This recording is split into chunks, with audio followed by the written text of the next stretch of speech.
I never thought pretending to love someone could teach me what real love actually means.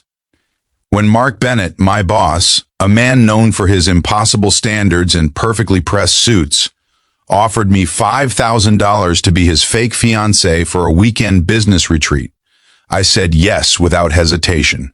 Rent was overdue, medical bills for my mom were stacking up, and my savings account looked like a bad joke. Pretending to be in love felt like a small price to pay for survival.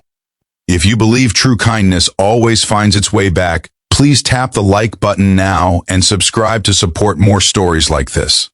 The plan was simple: smile, wear the ring he'd bought, play the part of the supportive fiancé at dinners and meetings. "You're helping me keep the board off my back," he said flatly. "They think a family man looks more stable." I agreed. Stability was something I'd only dreamed about. At first, it was strictly business. I wore the red dress he picked, smiled on cue, and laughed at jokes I didn't understand. But somewhere between the fake hand-holding and polite laughter, I started seeing glimpses of a man behind the perfect posture. Mark would glance at me when I thought no one was looking, like he was searching for something, maybe warmth, maybe truth. Then, everything changed one rainy afternoon. We were in the hotel lobby after a long day of meetings when my phone buzzed. It was the nurse from my hometown hospital. My mother's condition had taken a turn for the worse. The words hit like a sledgehammer. "She's asking for you." My heart dropped. Without thinking, I excused myself from the group and ran outside, standing under the awning as the rain came down in sheets. I called the nurse back, my voice shaking, trying to understand what was happening. When I hung up, my hands were trembling so hard I could barely hold the phone. I had no money left to fly home. The fake ring on my finger suddenly felt heavier than ever. That's when Mark appeared beside me, holding out his umbrella. He didn't say anything for a moment. He just watched me cry. Then quietly he asked, "What happened?" I told him everything. About my mom's illness, the mounting bills, and how this entire arrangement was just my desperate way to survive. I expected judgment.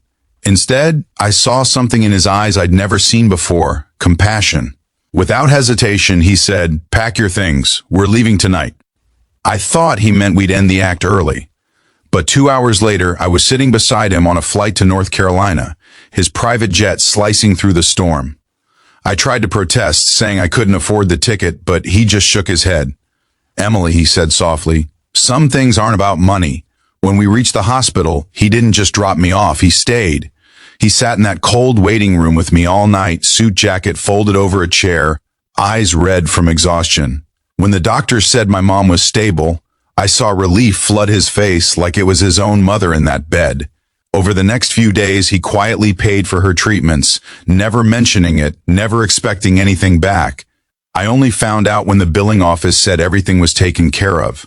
I confronted him, tears blurring my vision, but he simply said, "You've been carrying too much alone.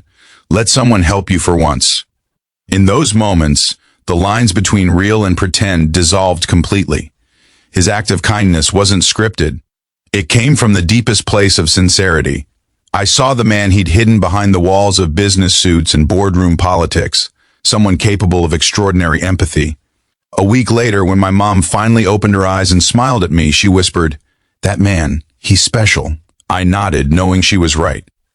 After she recovered enough for me to return home, I expected things to go back to normal, to my desk job, to the quiet distance between us. But the following Monday, Mark walked into the office with 2 cups of coffee and that same look in his eyes. "No contracts this time," he said with a small smile. "Just breakfast." That breakfast turned into dinners, and dinners into something real. The fake ring he'd given me was replaced months later by a real one, offered not out of convenience, but love. Sometimes, life's most unexpected arrangements reveal who we truly are. For me, pretending to be someone's fiancé led me to discover the kind of kindness that doesn't need a reason, and the kind of love that doesn't need an agreement. We'd love to hear your story. What is the most memorable act of unexpected kindness you have witnessed or received? Share it in the comments below.